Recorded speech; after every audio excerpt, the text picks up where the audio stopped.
session. And welcome everyone to Happy Life Habits Inspiration Point Podcast, Series 2, Episode 2. And it's with Lisa Moore entitled Marathon Mindset. So for those of you who are first joining us to this Happy Life Habits Inspiration Point Podcast, a really warm welcome to you. We've had a Series 1. All the recordings are on the Happy Life Habits website, so you can watch those or listen to those on podcast platforms. And our first episode of Series 2 last week with Mel Byron has been uploaded and is available to watch and listen to. And all of these sessions will be recorded and be put onto the website and various other platforms as time goes by. So you will be able to review those and listen to some of the things you missed or get deeper understandings, as well as share those with people who weren't able to join us this evening. So, Happy Life Habits. The first question that we always like to ask in these sessions is, just take a moment right now, using a scale of 0 to 10, but not using the number 7, but using fractions and decimals, and just see where you are on that happiness scale. That scale is your scale. Your scale is different from everyone else's scale, but just take a checkpoint to see right now where you feel you are on that scale. And the purpose of this is really, it's just there's a checkpoint, just to make us aware of how we are at this point in time. And if we choose to, we can choose that, we can choose things to do, which Happy Life Habit shares, to change that number, be it related to personal development, the science of happiness, or spirituality, habits, routines, practices. So just be aware of that, and also be aware that your scale can change over time. So an 8 now could become a 6 in the future as you recalibrate, and your 8 could be someone else's 6. So do not worry about looking at what other people have scored and comparing that. Just see where you are, how you feel, and just be conscious of that for yourself. In fact, that's great, and we've got a variety of numbers there, so that's great. Thank you all for sharing those. Appreciate that. And just for the record, I am a 9 at the moment, so that's great. Ground rules. So the session's being recorded. Mobiles, we ask you to keep them on silent for the duration and for you to stay on mute for the session.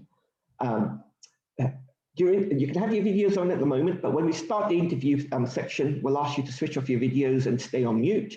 And then when we come to the question and answer section, you can come off mute, you can switch your videos on, and you can ask your questions. And if you have any questions in between you want to ask, you can put them onto the chat, or at the Q&A, you can put them on chat or ask them direct. And we aim to finish within the hour. So just a quick introduction. I'm Shailene Shah, happiness coach trained in the science of happiness and possibly impacting happiness and well-being levels through happy life habits. So that's what we're about, improving, positively impacting happiness and well-being levels. So today, we are wary that yesterday was the 2nd of February. It was Groundhog Day. This is celebrated in the US, and it's a day where a groundhog is an animal which comes out of the ground, and depending on whether it goes back in the ground or not, the people look at that and decide whether there's going to be 6 more weeks of winter or if it's going to be spring. But many of you may be aware of the film Groundhog Day, which starred Bill Murray, where he keeps repeating the same day over and over again until various changes occur. And sometimes our life can feel like that, where it's the same thing happening again and again. We're still stuck in the same lockdown, the same things happening day in, day out, and it becomes a bit monotonous and a bit routine. With Happy Life Habits Inspiration Point, we're looking to help shift that and give an hour of inspiration, positivity, and happiness, hope and optimism. And what more can we say apart from, Captain Sir Tom Moore, who passed away yesterday, is being labeled as a national inspiration. And if we just take a look at, what we are aware of the last few months of his life, he has inspired a lot of people and done a lot of stuff at the grand old age of 100 and 101. So that is, again, resonates with what Inspiration Point is about. So a hats off and a nod to everyday people who are doing extraordinary things. And that brings us nicely to what Inspiration Point is about. It's inspiring, positive, extraordinary people sharing their journey, their challenges, turning points, daily habits, and learning through personal development, happiness, and spirituality. And we ask the same 10 questions to each of our episode interviewees. And it's the questions of what makes you happy, what currently are you doing that inspires you, what's been your journey, challenges, major turning points, what are some of your daily habits and routines, what's your favorite quotes, and a few more questions. And what's really nice is it's these same 10 questions that we can ask ourselves and get better insight into understanding ourselves better, but also as we hear each person on the being interviewed share their stories, we can resonate and find commonality there and also find inspiration. So that's the makeup of how we're working. Really grateful to Balance Consultancy for sponsoring the full 6 episodes of this series 2. Balance Consultancy are professional will writers and lasting powers of attorney. And last week in episode 1, we heard from the principal Shandip Shah share some of his thoughts on why he's supporting Happy Life Habits. So you can catch that on episode 1 recording. But also, we would like to just take a moment now to really just acknowledge our deep thanks and gratitude to Balance Consultancy, but also our condolences to Shandip and his wife Meera and their family, where Meera's mother passed away on the weekend, and so Shandip's mother-in-law. So our deepest condolences to you guys, and hope that you can find the strength to work through this, and may mother-in-law's or mum's soul rest in eternal peace. So those are our thoughts there. And I would like to just add one more aspect, which is a shout out to my niece, Krina, who's in the USA, daughter of Rajesh and Sejal, who's celebrating her birthday today. So happy birthday to Krina. And that brings us nicely to what Happy Life Habits is about. It's about happiness, it's about life, it's about knowing what we're doing before we die and celebrating and being positive in those moments as often as we can. So, Inspiration Point, Series 6, 6 episodes, fantastic bunch of people there. We're on episode 2 today, and every week for the next 4 weeks after today, each week, same time, we have more of an unfolding on these sessions, and I'll share a little bit more about some of the future sessions towards the end of today. So Lisa Moore. So Lisa, for her 40th birthday, she decided to run the marathon. And I know some of the people on this call are runners, and some have, wanted to run the marathon, or have run the marathon. And as she took that challenge for her 40th and she crossed the finish line, instead of feeling jubilation and elation, she felt empty, she felt unfulfilled, and she felt trapped. It wasn't just a marathon. I think it was a build-up of things which she'll share with us. She worked in corporate IT with blue chip clients, and with a variety of things coming together, she left her marriage with 2 small children, left everything and started up from scratch, living with her parents, start her business and rebuilding her confidence and to keep going. And she will share this journey with us. So now she is the founder of Fit for More. So same surname as Sir Tom Moore, Fit for More, a health and awareness business that inspires too busy women to let go of the guilt and put themselves first. So really focusing on women to self-care and look after themselves and put themselves first, and leading them to becoming highly motivated, confident, and in the best health ever. And in addition to this, she's part of the Athenian Network, regional director for East and Mid Sussex, near where she lives. And she sees her role as helping women in the business to grow not just the professional skills, but also the businesses and um, their networking skills and helping them to connect with each other as well as with themselves. She's a radio presenter and has a variety of other things that she will share, which are craniosacral therapy, the law of attraction, something to do with Winston Churchill, and a humorous speech contest.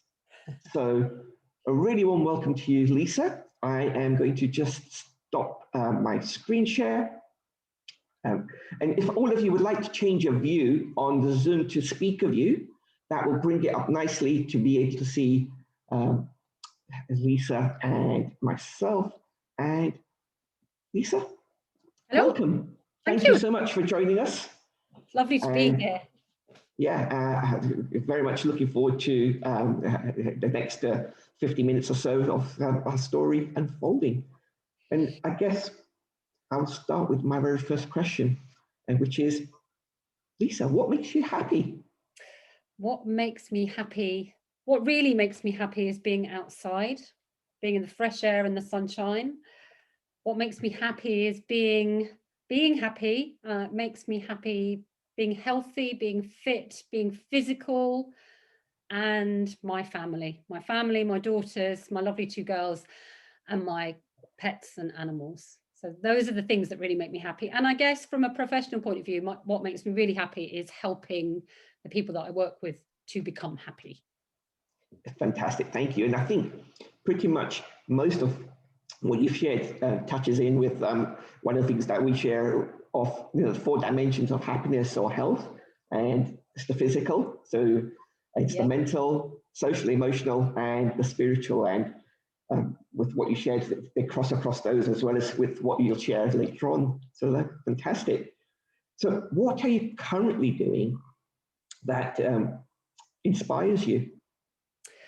Currently, there's quite a few things that are inspiring me at the moment. My work with the Athena Network is really inspiring me, is creating those connections with ladies that are, they're struggling. Maybe they're feeling on their own in their business and they don't really know who to talk to. And I love being able to just plug them in to talk to that person or give them a little bit of advice and just to help them feel less stuck and supported and looked after. So I love what I'm doing with Athena. With my business Fit for More, working with women that are struggling with, they get to that age in their life, which I'm at really, where you can tend to lose a bit of confidence and you tend to lose the ability to understand who you are, and perhaps you feel a bit invisible. So being able to mentor and coach them so that they feel like them again, they understand who they are, and they can see that, life is for living, and there are lots of things that they can do. They don't have to just stick that label on, that mother, wife, sister, employee, business owner. They can actually be them. So those are the things that I'm really enjoying right now working on. Yeah, so I guess it's that aspect of being aware of the different roles that they play, but making sure that the role of being themselves is not forgotten. Yes, because I think sometimes that role, especially for a woman, I mean, I can only speak from a woman's point of view because obviously I am one, and I'm a single parent, so everything falls on my shoulders. But I think you can get lost. And also when you get to an age, if children are leaving home and sort of, they talk about empty nest syndrome, but I think suddenly your role changes, and it can be a bit of a frightening place to know what to do. Your body's changing. It's not quite so easy perhaps to do your jeans up, but it's not quite so easy to lose weight. Things start to hurt and ache a little bit more. So it's those sort of things that I help people to overcome. Yeah, no, that's great. And to be honest, I don't think it's exclusively to the female gender, these things. I think it's across both in all genders in that way, but some aspects pretty a bit more attenuated to each gender. But yeah, a lot of what you're sharing, I think, is across the board for human life in that way. So that's great. And with the Athena Network, obviously that's a network bringing people together and connecting and so forth. That must be a bit more challenging with the current situation of with the lockdown. Yeah. So how are you guys, supporting each other? It's been really interesting, because obviously when the pandemic hit, we were usually doing face to face. So we'd meet for lunch, and it was lovely. Everybody have a chat and we'd have a nice meal, and we went straight onto Zoom. So there were some people that embraced it straight away, and some people that are like, oh, I really don't like this. I hate this. I don't want to do it. But what I've found has been really interesting is deeper connections have been made in some ways using Zoom, because I think a bit like we are today, you're face to face, whereas when you're in a networking meeting and there's lots of different people, it's very easy to sort of either hide away if you're a bit nervous, or for you to sort of stay in the group of people that you know. So I think what Zoom has done is it's almost forced people in a nice way to talk to each other. Plus, I think because of the pandemic and everything that's happened, is people are more aware of what others are going through. And so that support and that community and that connection has really built, having to use technology. But it has been challenging. It's tiring. I think that for most of us who've spent any amount of time on Zoom, it is quite tiring looking into a screen and looking at yourself, and there's the reality of what you look like, so you're constantly looking at, oh gosh, I don't really want to look at that bit. Do my hair proper. Yeah, do your hair properly. But I think I'm really, really proud of how our members have coped with it. I'm really, really proud that actually people have embraced it, and they're making connections, they're growing their businesses. The support is there to help each other. So if people have, people had a very much live business. So for example, I had a fitness studio. I haven't got that anymore. But the people that I work with through Athena sort of can help you come up with ideas if you're not quite sure how to do it. There's always somebody in the room that can help you, even if it's just to brainstorm, or even if it's just to cry on their virtual shoulder. It's really been good. So yes, it's been challenging, but we've embraced it, and then I think when you embrace something, you learn so much, don't you? Indeed, no, definitely. And no, that's so true. And I think the message has been for many is, accepting what the situation is and adapting to it, and seeing how best you can adapt, and letting go of some of the old models and experiment with the new, and not being afraid to experiment and try out and explore. So that's great. And there is actually one technology I'm looking at, which is slightly different from Zoom, which I think is possibly more conducive to conversations. So I'm going to look into that and hopefully have a Happy Life Habits session set up with that. So once that's ready, I'll share that out, and we can all try it out and see how that works in creating those deeper connections and more one-to-one conversations with a group of people. So keep an eye out for that. Oh, brilliant. So it brings us to, I think the key question, which is the one I love, is what's been your journey? What's been some of your challenges? What's been some of your major turning points? Well, shall I start with the marathon, because that's probably the moment that I realised that something needed to change. So 10 years ago, because I'm going to be 50 this year, so 10 years ago I was going through this, which is quite interesting that it's 10 years. And I was married. I had 2 children, aged 2 and 5. And on the outside, my life looked perfect. I had a beautiful country cottage in the Sussex countryside, acre of land, nice cars. From the outside in, it looked perfect, but it wasn't really perfect.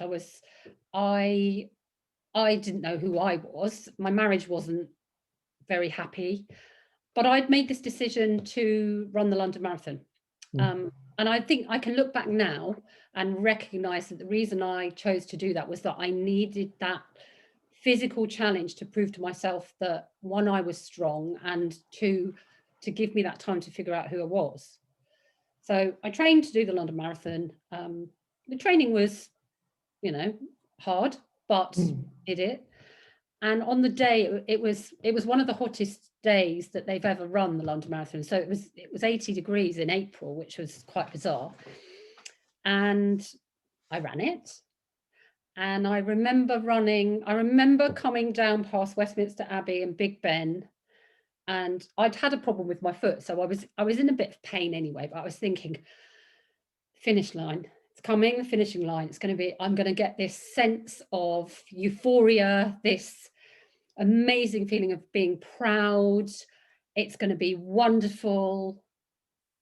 And then it wasn't at all. It wasn't at all. And I remember walking, you have to walk over this little bridge thing. So you walk over the bridge and they cut off your timing tax.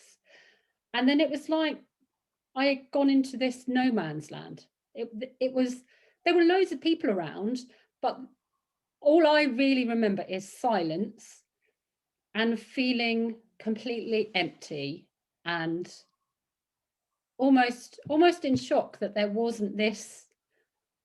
I wasn't happy. I wasn't excited. I wasn't proud of myself or anything. It was just like, oh, I've done it now, and that's that. And my husband and my eldest daughter were waiting for me further down the line, and even seeing my daughter was wonderful. And it was just a really strange feeling. But I remember thinking, I can't carry on like this. Something has got to change. It felt like that was the end of my life, really, which is it's very odd. Had it been building up to that kind of crescendo? Yeah, it had been building up for a while, and it was the marriage thing that was the biggest part of it. But it was also, I had quite a good corporate job. I mentioned it earlier. So I had quite a good corporate job. I worked in IT and account management. So I looked after clients like M&S and Pfizer, big corporate clients, good responsibility. And when I had my first daughter, I was going to go back to corporate life. But when I went to go back, it didn't quite work out like that. So then I thought, hooray, let's retrain. And I did a diploma in craniosacral therapy. And then I redid my personal training qualifications because I'd done them when I was 18. So I've done the fitness thing all my life. And I thought, actually, I can make this can work around my family and things like that. But I also think I lost my identity as well a bit, because I think when you become a full-time mum, even though I was sort of running a business, but actually I wasn't. I just had a bit of, I had a bit of money coming in from teaching a few classes and having a few personal training clients. I didn't see it and didn't treat it like a business. So I think I'd lost a lot of confidence, and the relationship I was in was quite controlling. So I lost my voice, not literally, but metaphorically, I lost my voice to be able to say how I felt. So I hid away. I did try. Tried to do the whole marriage counselling and things like that, but my partner wasn't interested in that. He'd say he'd do it and then he didn't. It was difficult. So yes, it had been building up, and I suppose the marathon, the training was really a bit of an escape, because when you're running for a long time when you're training for a marathon. So you're not just doing half an hour 5K, you're doing long runs, and you have that time to think and to let things go. And I think it started to make me know how strong I was, because running a marathon is hard. It's not about the physical, it's this bit, it's the mental aspect of running. That's what is the hardest part. Yeah, and it's also interesting when you said you'd finished the marathon and you didn't feel that high, because often they talk about the runner's high and the endorphins, really, seeping into the system. That kind of, being skipped. So it wasn't there at all, which was odd, because for the long runs that I'd done before, there was always that sort of high of, wow, I've done 18 miles today, I've done 20 miles today, and there was that. So I was expecting that, and especially when they put the, you know, the medal around your neck, I was expecting that, wanting to hug somebody, and yeah, you know, maybe not jump up and down because you're quite tired, but there wasn't that at all. And it's, you know, when you can't hear anything, but it's loud, but you can't hear anything. It was like that. It was and it was almost like everybody else was in slow motion away from me, you know, and I was just, yeah, odd, very odd. Yes. Okay. And so with regards to that decision of, you know, leaving the marriage, that's a, you know, it can be quite a difficult one to do. What thoughts and feelings, and how did you come to that decision, and what helped you through it? Well, it was, I have to say, it's the hardest decision I've ever had to make, because there's all sorts of things, because there's the guilt about the relationship breaking down. There's the guilt about, how are my children going to cope with this, taking them away. I felt that, and it took a while. It didn't happen straight after the marathon. It was sort of, you know, 6 months later. But going through all those scenarios of, what are people going to think about me? They're going to think I'm so horrible. Are people going to still talk to me? Then it was, how am I going to survive financially? And all that, what if. But in the end, a particular thing happened. I don't really want to go into it because it's not relevant anymore. But there was an event that, you know, it was like, that's it. And I rang my dad. I dropped the girls off to school and to nursery, and I rang my dad and just said, can I come? And he said, of course you can. And then I just cried. But I had to leave undercover, as it were. So I packed the car up with as much as we could take, and we left. And I'm not proud of that, because now I can look back and think that was actually a horrible thing to do, because I can imagine how he felt coming home and realizing that we'd gone. But at the time, I didn't feel that I had any choice. But what got me through really was my family, and my friends. You know, my family and my friends were there for me 100%.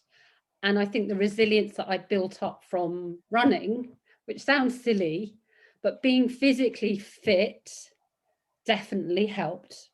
That's good. Okay, yeah. And so you went into building your business, and the other thing you mentioned was craniosacral therapy. Yeah, and maybe if you want to expand on both of those.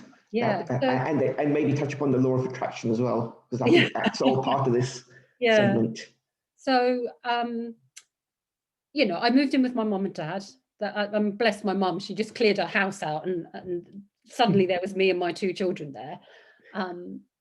And it was what was so wonderful about being with mom and dad is that we had this routine. So the girls knew what the routine was. We ate together. It was just fabulous. But I had to make a decision, because financially I suddenly then had to support all 3 of us. It was down to me. So I had to decide, was I going to go back to corporate where I could earn lots of money, but then I'd never see my kids? Or did I carry on with my Fit for More business and actually try and make it work? So in my wisdom, I decided that running my own business would be far easier. Not sure it has been, but it's made me the person I am today, and I'm so glad that I did. So that's really where I started to build the business up. I used to sit on my laptop at night doing my marketing and things like that. My mum used to come and tap on the window at the door and say, come on now, it's time to go to bed. Bless her. But it was, you know, I was lucky with that. The craniosacral therapy, I had done the diploma in that when my first daughter was born. And so craniosacral therapy, in a nutshell, I describe it as a cross between osteopathy and Reiki. So it has its roots in osteopathy. It was an osteopath who discovered the craniosacral rhythm. Simple terms, the craniosacral rhythm is basically the cerebrospinal fluid that goes up and down your spine and around your head. So it goes up and down and round, up and down and round. And it's a rhythm, a bit like breathing, a bit like your heart rate. And as a craniosacral therapist, you feel for the rhythm, and where it's not running smoothly, then you look to release that so that the body works in a better way. It's wisdom of the body. It's the body, I suppose sort of, any of the holistic therapies, acupuncture, chakra healing, all of those things, those modalities. Yeah. Very, very gentle. And if anybody's ever tried it, or if you haven't tried it, it's the most relaxing thing ever. Absolutely wonderful, and can have profound changes. I've had an amazing experience with it. But the cranial work didn't really come into my life. I qualified, but I didn't really use it until probably the last 4 years, I would say, because I didn't believe in myself enough to talk about it, because I felt everybody would think I was a bit weird, because it is an alternative therapy and it is a bit strange. Yeah. And I was like, oh no, people won't like me. And so there was always this sort of underlying worry about what people were going to think about me, and were they going to think I was weird, or they think I was going to show off, and that sort of stuff. So the cranial was always there, and I did it, I used to treat friends, and I had a few sort of regular clients. It's something that I've done more in the last 4 years, as I've got more into the mindset side of health. And I love it now. And I've had some really great results with clients who I've worked with doing personal training, cranial and coaching. The whole thing works brilliantly, but I can't do it at the moment because of COVID. Not to worry. When it does open up, you'll be ready to go and ready to go. And so, in summary, what you've got going is you've got the physical fitness side of things. Yes. You've got the craniosacral therapy, which is a therapy to help release some of the blocks and energies, and that ties in with the mindset stuff that you're doing to help people shift their mindset, be more confident, and believe more in themselves, in their identity. And that then all works together as part of the coaching side of things. So it's the physical fitness, the coaching, and also the business development work as well with Athena. So they're all closely connected to each other. It all sort of blends in, because I see my role very much in Athena as being that leader and that inspirational person, and to help people with their confidence, to motivate them, to give them good tips and hints about health. Because as a business owner, if you don't have good health, you're not going to have good business. So it's really, really important. And I see it quite a lot with people that start their businesses, is that it's all business, it's all work, and they forget about looking after themselves and going to bed early, and those good habits, drinking water and stretch, simple things that we think, oh well, I won't bother with that. Yet, a 5-minute stretch in the morning can have a huge impact on the rest of your day. Yeah. Absolutely. So that, I think, actually nicely brings us on to what are some of your daily habits and routines that support you? Well, I quite like my habits. I love my morning routine. I read the book, The Morning Miracle, Hal Elrod book, a while ago. But I've created my own routine. So I always get up at 5:45. I get up, I come downstairs, I pat the dog, stroke the cats, have a drink of water, and then I do sort of 5-10 minutes of stretching. I stretch what I feel wants to be stretched. So I listen to my body and figure that out. And then I usually meditate for 10-20 minutes. I will journal or write affirmations. Not every day. I'm not so good on the writing, but I do it when I feel it's needed. and then I take the dog out for a walk. So that's And you my exercise and run as well, if I remember correctly. I did. I ran this morning in the rain. It was very wet and horrible, but I'd got all my running gear out the night before. And I did have thought in my head, shall I go for a run? And then I thought, well, I'm going to have to walk the dog anyway. So why not run instead? You know, I might as well just carry on running. So yeah, I run a couple of times a week because I'm teaching classes 5 days a week as well. Yeah. So I do quite a lot of exercise. But actually, all of that morning routine stuff you've shared is, again, you know, crossing the different dimensions we talk about, and all different aspects which, you know, are all part of self-care and nourishing us and helping us in health in the holistic term of not just the physical health, but the mental health, social, emotional, because even the patting the dog is a sense of connection. Yeah, it is. And, you know, releasing oxytocin and so forth. So in the journey and all of that, it's, you know, a lovely routine and the habits you've got there. And I know, or I expect that the days when you aren't doing some of those ones, the day somehow doesn't quite go right. It doesn't. And it's very unusual for me not to do it. The times where I don't follow the routine are, you know, if in Christmas holidays or things like that. But I've found now, because I've done it for such a long time, that I would rather still do those things. So I will always stretch. I will always meditate. I will always walk the dog. Because the dog will go out anyway. And when I'm out walking the dog in the morning, I purposely try to listen to the birds, look at the sky, mindfulness. And connected. Yeah. What's going on, because it's very easy, especially when you run your own business, it's very easy to start with the brain going, what have I got to do, what have I got to do, what have I got to do? Yes.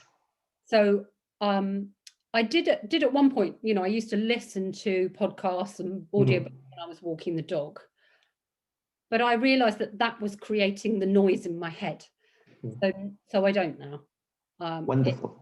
It has to be quiet so that I can focus, and, you know, I actually really love that time of quiet. Yeah. So the stretching, the running, exercising, and the meditation are all must-haves and non-negotiables. Absolutely. Yeah. Brilliant. If at any time you do want to develop the journaling one, we have a fantastic gratitude and journal habit training course. So I'll plug it more at the end, but that's one to consider on there. Fantastic. So what's one of your favorite quotes? My favorite quote, and I've got to get this right now, is one by Winston Churchill that I had above my desk when I was going through my divorce. And it was, success is not final. Failure is not fatal. It's the courage to continue that counts. Word perfect. It summarizes where I was. You know, I was trying to get somewhere and not always making it. And it was just having that bravery and courage to keep going, definitely. No, that's wonderful. And it's also, you know, that, you know, success is not final. For me, also resonates where it's that ongoing progressive journey and realization of a worthy goal. Failure is not fatal, and, you know, it's not failure, it's learning, it's experience. So it depends how the perspective you put on it, and the courage to continue that counts. And that's, you know, the grit and the going power to keep with it. And that's awesome. That's a great one. What is an achievement that you are proud of? Well, we talked, you mentioned humorous speech contest earlier. So as part of my business journey and a part of sort of what happened after the marathon was that I decided to become a public speaker, or to get better at public speaking. I went to a fitness conference, guy stood on the stage, and he basically told us all that to grow your business, you need to be able to speak in front of people on stage, which was something that I had avoided my whole life. So even being in sales, I managed to avoid giving a presentation pretty much all the time. I think I maybe gave 2. But it was this penny dropping again and realizing that, you know, yes, that would help me. So I joined Toastmasters, which is an organization that helps you become a public speaker. And I remember turning up and thinking, what the hell am I doing? This is just scary. And for a while, I couldn't get my voice because I kept trying to be somebody else. Yes.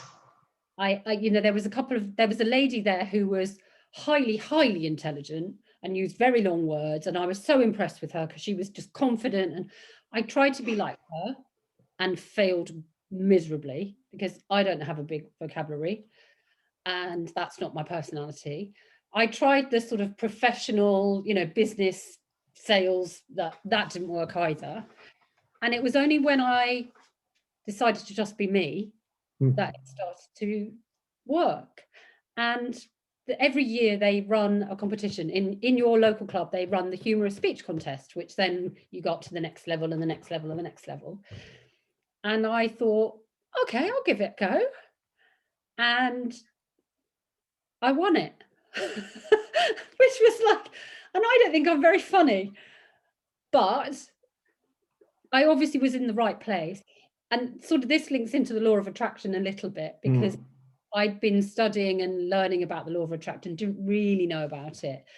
And before I went to the competition, I was driving in the car, telling myself, I'm going to win, I'm going to win, I'm going to be a winner, using all of that, sort of putting it out into the universe and everything like that. And I did. So I won the contest. I went up to the next level and I won that contest. And then I went up to the next level and I didn't win. But I think that was one of the proudest moments for me, because standing on stage is really scary. Really, and trying to be funny is even harder. So yeah, I think that's probably one of the proud. I've got a few others, but that's definitely. No, that's great. It's quite funny in the sense we had Mel last week, Mel Byron, so she's a stand-up comedian. Oh yeah, So there's that, and I'm not sure if she's done some Toastmaster work as well. But I know a couple of some of the people coming in the episodes later this series, and I think the one after, there's a few people who've done Toastmaster stuff as well. So that's good and interesting. Yeah. Excellent. And yeah, thanks for sharing about the law of attraction aspect as well. So what is one of your favorite books and why? Favorite book is a book, there's a few, but this is the one that had the most impact on me, was Loving What Is by Byron Katie.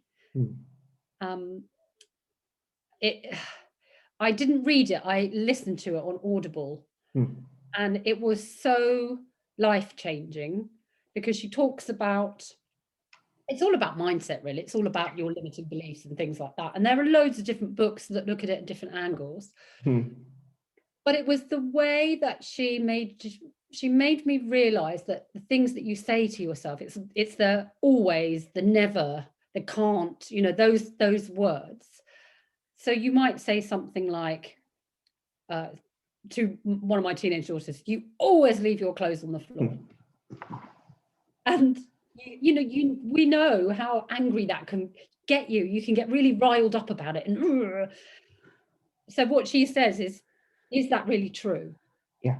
Does she always leave her clothes on the floor? I said, or has she ever picked them up even once?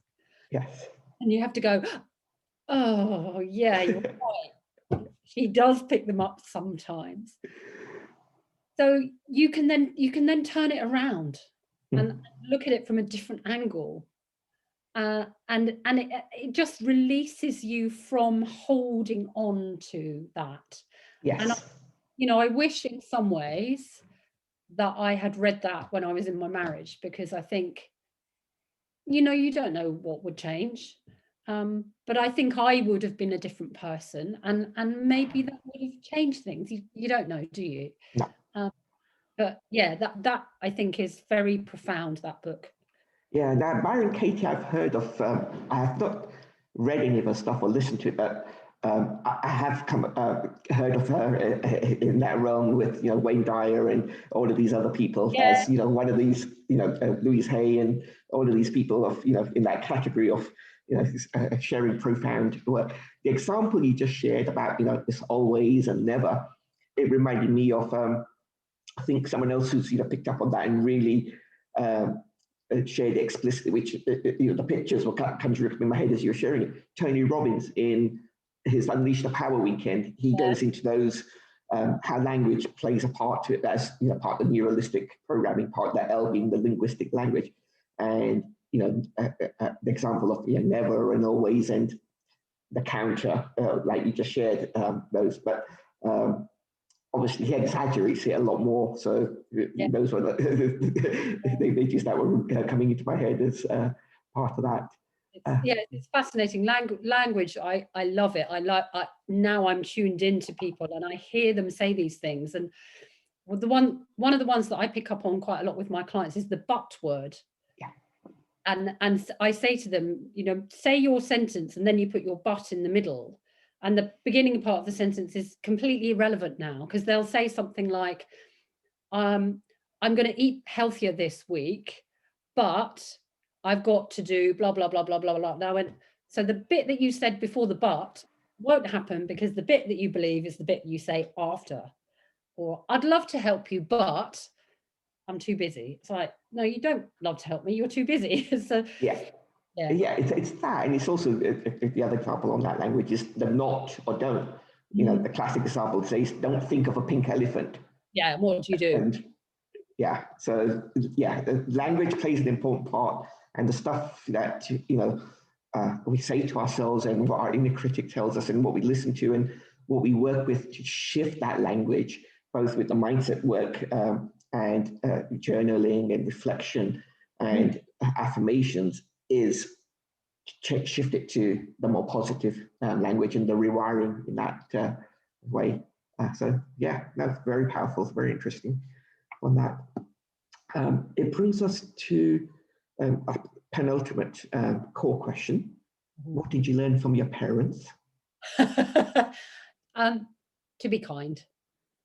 Yeah, definitely to be kind. And I suppose I learned to be musical because they were both quite musical parents.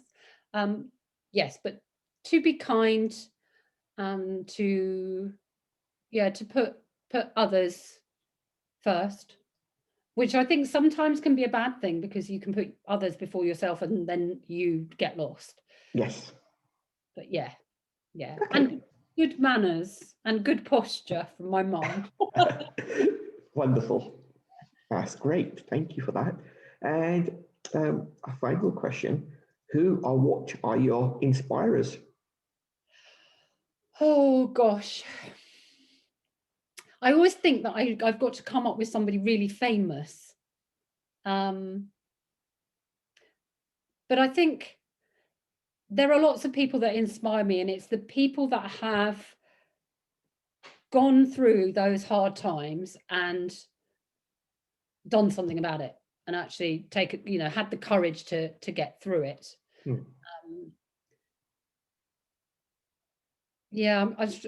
I think we talked about this, don't we? And I think I struggled a little bit then with. No. You shared that, but the other one you shared, which isn't people related, which I think fits in with some of what you shared before, was nature. Yes. Nature inspires you. And nature is incredible, isn't it? Because even going out, went out for a walk on the South Downs at the weekend with my daughter. And as we were coming down the hill, it was really muddy and what have you. And then I spotted a branch on a tree that looked completely dead. But as you look closer, there was the most beautiful sort of purple bud. And you just think, how can that be? The natural world is incredible. Yeah. And how we regenerate, we regrow. Nature is amazing, and I think some people who may have caught the sunset today will vouch for that. Lovely, really pretty. Yes, brilliant. So the bonus question, which I'm not sure if I did share with you when we were prepping, is there anything that I haven't asked you which you'd like to be asked or you'd like to say or answer? that really is putting me on the spot, isn't it? I don't think there's anything that I would want to be asked necessarily. I think, from my point of view, I think we're all put on this earth, planet, whatever you want to call it, with a purpose to do good for something or somebody. And I think we need to remember when we wake up in the mornings that our day is our own, and we have our choice how we live our life. And there is always a positive way to look at something. Even, we've all been through a hell of a lot the last few months, haven't we? But there is always something positive that you can look at in the day. Something as simple as, there's a lovely tree that I pass in the mornings when I walk the dog, and there's a little robin that sits in the, and I look for him or her, I don't know whether it's him or her, and sings every morning. And I think how magical that is, and how lucky am I to be able to hear that bird. There are people that can't hear. There are people that can't see. There are people that can't get out of their house, can't walk. And, maybe I can't see my friends right now, and I can't see my sister, and we can't go out for meals, and I can't go and swim in the sea that I'd like to do. But I can see that robin first thing in the morning, and I can take happiness and joy from that and allow that to fill me up, so that my day ahead, I can manage it. So I suppose a message is really to look for the joy in the smallest of things and absorb it, because it will make you feel happy. Fantastic. Now that's brilliant. And also what you just touched upon completely fits in with what we share about gratitude, gratefulness, counting our blessings, and all of those things with that. So awesome. Thank you so much. Okay, so that brings us to the end of the core interview session.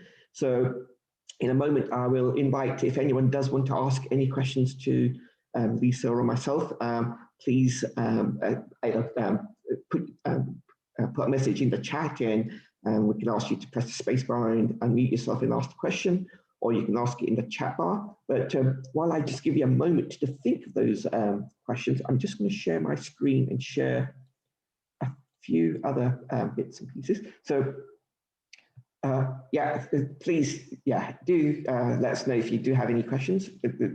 We're happy to take those, whether it's on the cranial therapy or law of attraction or anything else. Lisa's website is fitformore.co.uk, and also if you search on Facebook for Fit for More, you can find Lisa's page and group there. So those are some of the places where you can find her, as well as on LinkedIn and YouTube and so forth in that manner. Do we have any questions from anyone as yet?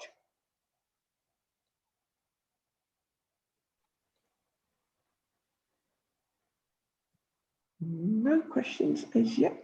Okay, I'll continue with sharing a little bit more, but please do take the opportunity to ask any questions while we have time. So again, our deep gratitude and thanks to Balance Consultancy for sponsoring all of these episodes for this series. And we are just on the completion of finishing episode 2 today. Episode 3 is next week, which will bring us to the halfway point in this series. And I'm going to just wrap up a couple of things regarding episode 3, episode 5, and a future episode in the next series. So episode 3 is with my cousin Niraj Shah. Episode 5 is with my cousin Ajay Shah. They are both brothers, Ajay being the older one, Niraj being the younger one. Both have amazing journeys and stories. They both lost their father, my uncle, when they were in their teens.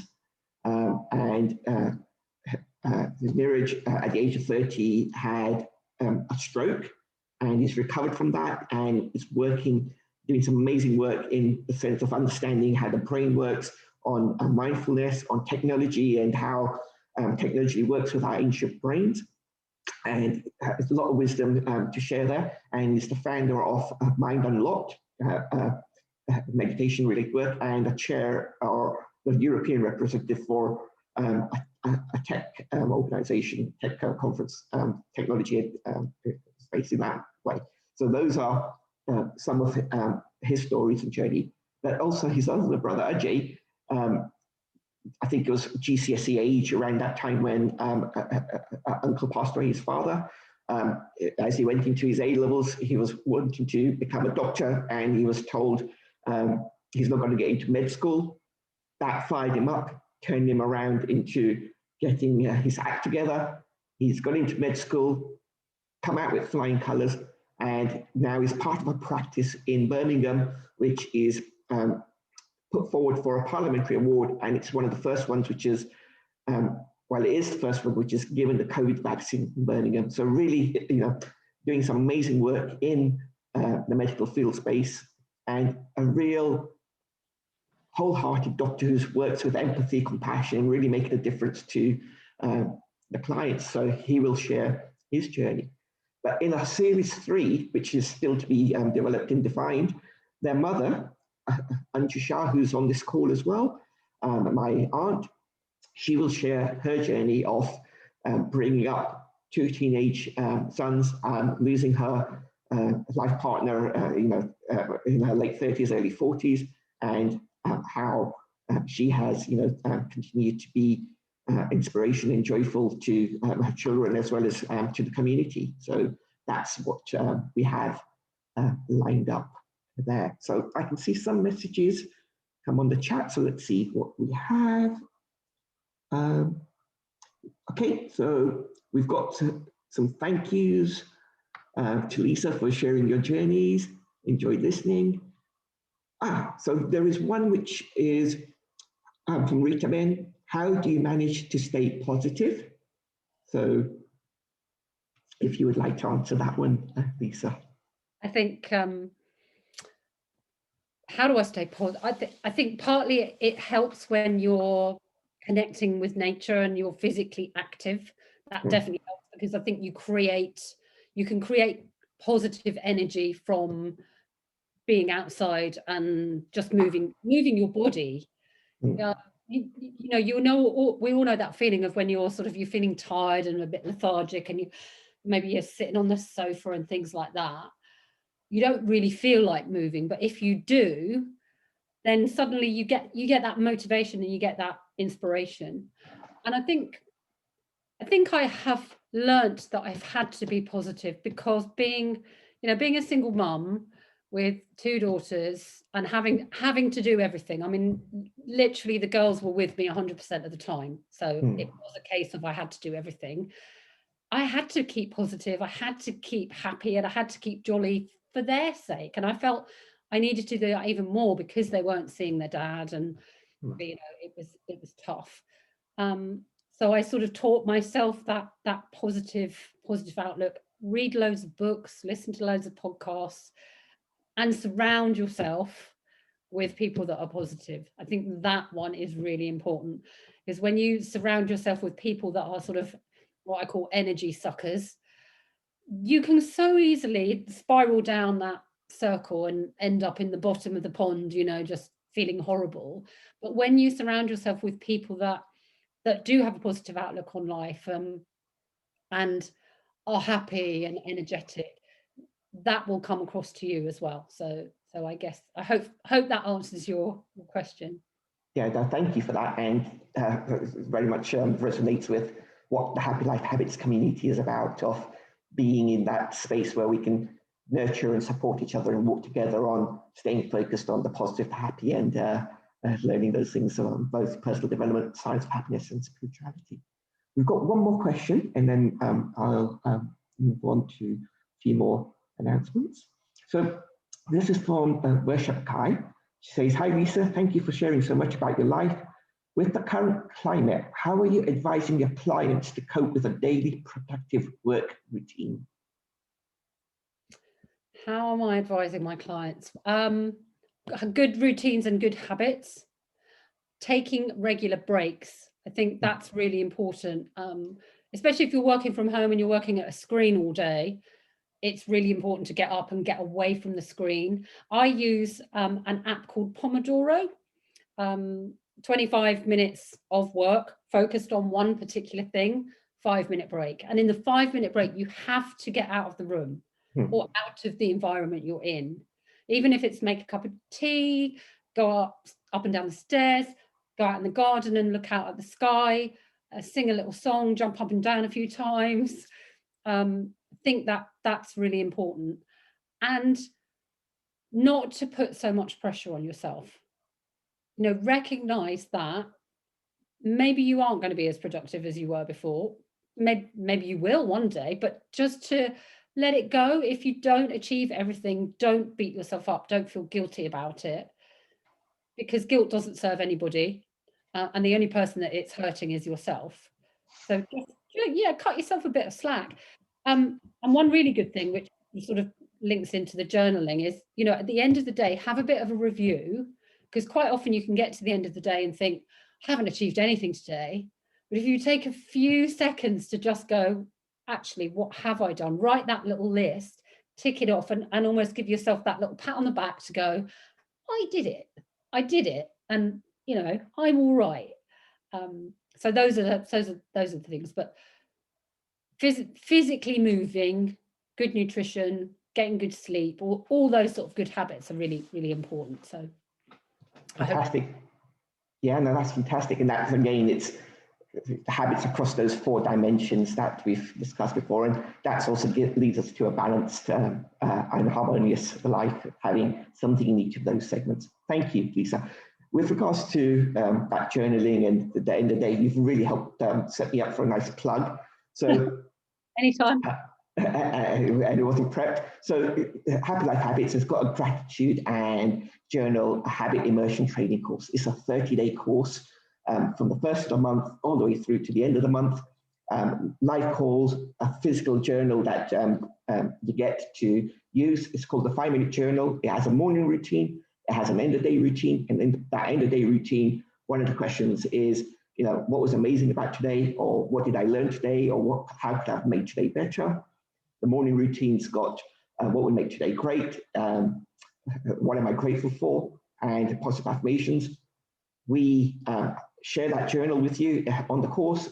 We have a 90-minute workshop to teach you how to use that journal, and we get started with using that journal there and then. And each day for the following 30 days, we build those habits, which then serve you for ongoing. And to date now, since we started in June, we've had more than 50 people go through this course, and the benefits are just phenomenal.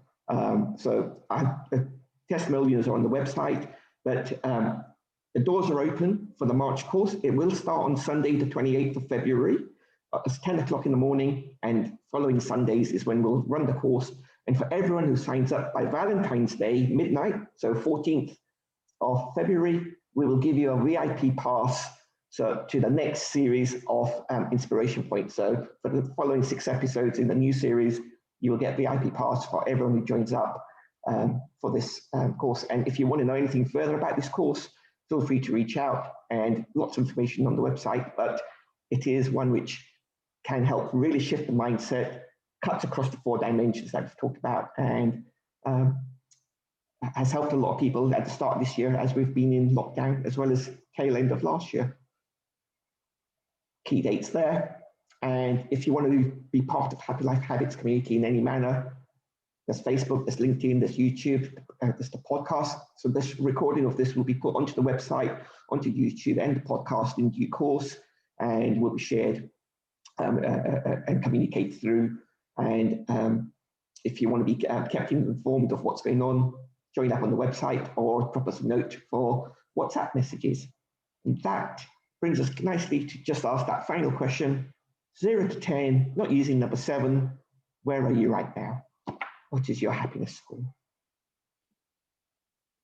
Take a moment to think about it for yourself. If you feel like sharing, please do so. And with that, I will say, Lisa, thank you so much again for joining us, sharing your journey and being an inspiration. thank you all of you who have joined us this evening for being part of the community and being involved with the session today. Having faces and the names there brings a different energy to these sessions, so I appreciate that. And if anyone would like a gift pass for a future session, let us know. And if you want a VIP pass, again, let us know. And do let friends and family know. We've got 4 more sessions left, all as inspiring and wonderful as the 2 we've already had. And yeah, look forward for you guys to be part of our Happy Life Habits community. Thank you. Thank you for having me. It's been lovely. I've really enjoyed it. Terrific. Great. So everyone, take care. See you next week for our next installment. And please do let friends and family know. And I'm happy to, like I said, give a guest invite if it's someone coming in for the first time to these sessions. But see you next weekend in future sessions. Bye.